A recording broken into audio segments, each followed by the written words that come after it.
किसी ने बड़े कमाल की बात कही है कि जेब खाली हो फिर भी मना करते नहीं देखा, पापा से अमीर कोई इंसान नहीं देखा। नमस्ते दोस्तों, मैं हूँ प्रज्ञा और आप देख रहे हैं प्रज्ञा की पुकार।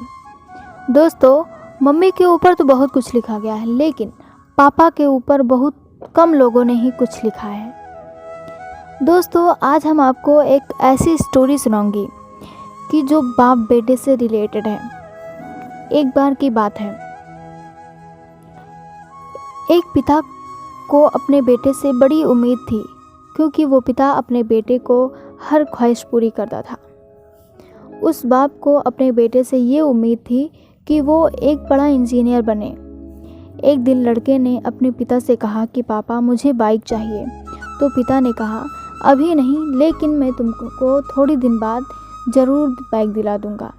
तो लड़के को गुस्सा आ गई और पिता से बोला कि मेरे सारे दोस्तों के पास बाइक है, मेरे पास सिर्फ नहीं है।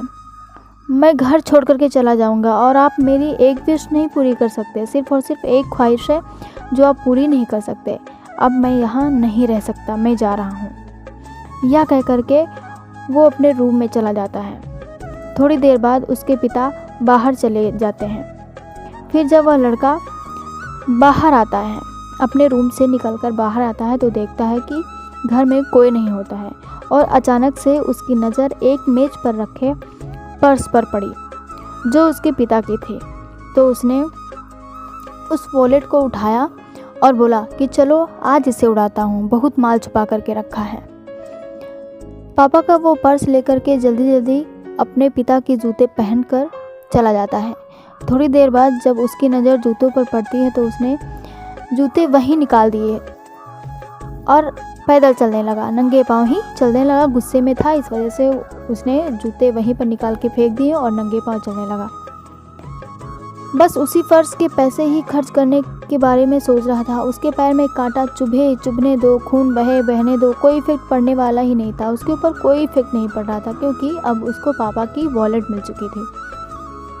लेकिन जब उसको सहन नहीं हुआ तो उसने सोचा क्यों ना हम पहले हॉस्पिटल जाकर इलाज करवाते हैं, फिर इन्हीं पैसों से एंजॉय करते हैं।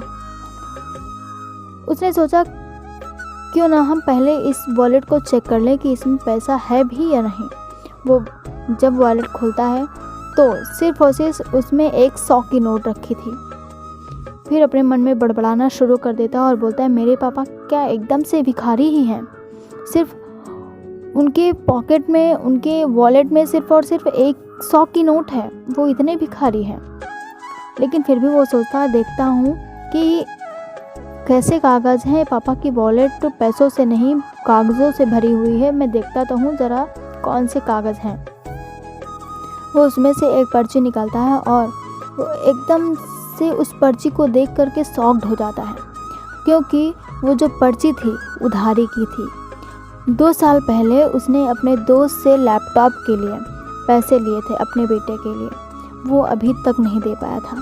धीरे धीरे उसने उस वॉलेट में रखी सारी पर्ची को देखा। वो सारी पर्चियाँ उधारी की थी। ये देख करके वो रोने लगा, तेज़ तेज़ से रोने लगा। लेकिन फिर भी वो अपने पापा की सारी पर्चियाँ चेक कर रहा था। किसी में बिजली का बिल था, किसी में घर का किराया था, और लास्ट में उसको एक ऐसी पर्ची हाथ लगी, ऐसा कागज़ हाथ में लगा जो कोई उधारी का नहीं था कागज़। वो एक अखबार का विज्ञापन था। उसमें लिखा था कि पुराना स्कूटर बेचो और नई बाइक ले जाओ। उसको सारा खेल समझ में आ गया, क्योंकि उसके पापा अपने स्कूटर के साथ बाहर गए हुए थे। वो लड़का जल्दी जल्दी दौड़ते हुए घर की तरफ भागा। उसके पैर में कांटे चुभ रहे थे, वो कुछ नहीं सोच रहा था, चुभ रहे थे, फिर से चुभने दो, कोई इफेक्ट पड़ नहीं रहा था। सिर्फ और सिर्फ वो अपने पापा से मिलना चाह रहा था। जब वो घर पहुंचा तो उसको वहाँ पर पापा नहीं मिले, ना तो पापा मिले और ना ही मम्मी। तो जल्दी से उसने उस विज्ञापन का पता देखा और पते पर पहुंच गया। तो उसने देखा कि उसके पापा उस विज्ञापन वाले से बात कर रहे थे स्कूटर बेचने के लिए। वो लड़का जल्दी से गया और अपने पापा के पैरों में गिरकर रोने लगा और माफ़ी मांगने लगा और कहा पापा हमको माफ़ कर दीजिए, हमसे बहुत बड़ी गलती हो गई है। मैंने आपका पर्स चुरा लिया। अगर मैंने आपकी पर्स चोरी नहीं की होती तो आज मुझे आभास नहीं होता, आज मेरी गलतियों का आभास नहीं होता कि हमने कितनी बड़ी गलती की है। मुझे माफ़ कर दीजिए। मैं आपके घर साथ चलूँगा। मैं इंजीनियर बनूँगा। आपको ये स्कूटर बेचने की कोई ज़रूरत नहीं है। अब मैं हर ख्वाहिश आपकी पूरी करूँगा। आपको स्कूटर बेचने की कोई ज़रूरत नहीं है, क्योंकि इस स्कूटर से हम सब लोगों की बहुत सारी पुरानी यादें जुड़ी हुई हैं। हमको नहीं लेना है बाइक, आप बस घर चलिए। ये कह कर के सब अपने घर चले जाते हैं। दोस्तों, कहानी तो बहुत छोटी है। इस दुनिया में ऐसे बहुत लोग हैं जो माँ बाप की कदर नहीं करते। अरे मूर्खों, जिन्होंने तुम्हें पाल पोस कर इतना बड़ा किया, उन्हीं को तुम ठोकर मार रहे हो। तुमसे बड़ा मूर्ख कोई नहीं है। अगर माँ बाप की इच्छा पूरी ना कर सको तो उनके घर से तो मत निकालो, क्योंकि माँ बाप भगवान का रूप होते हैं। तभी कहा गया है कि जेब खाली हो फिर भी मना करते नहीं देखा, पापा से अमीर इस दुनिया में कोई व्यक्ति नहीं देखा।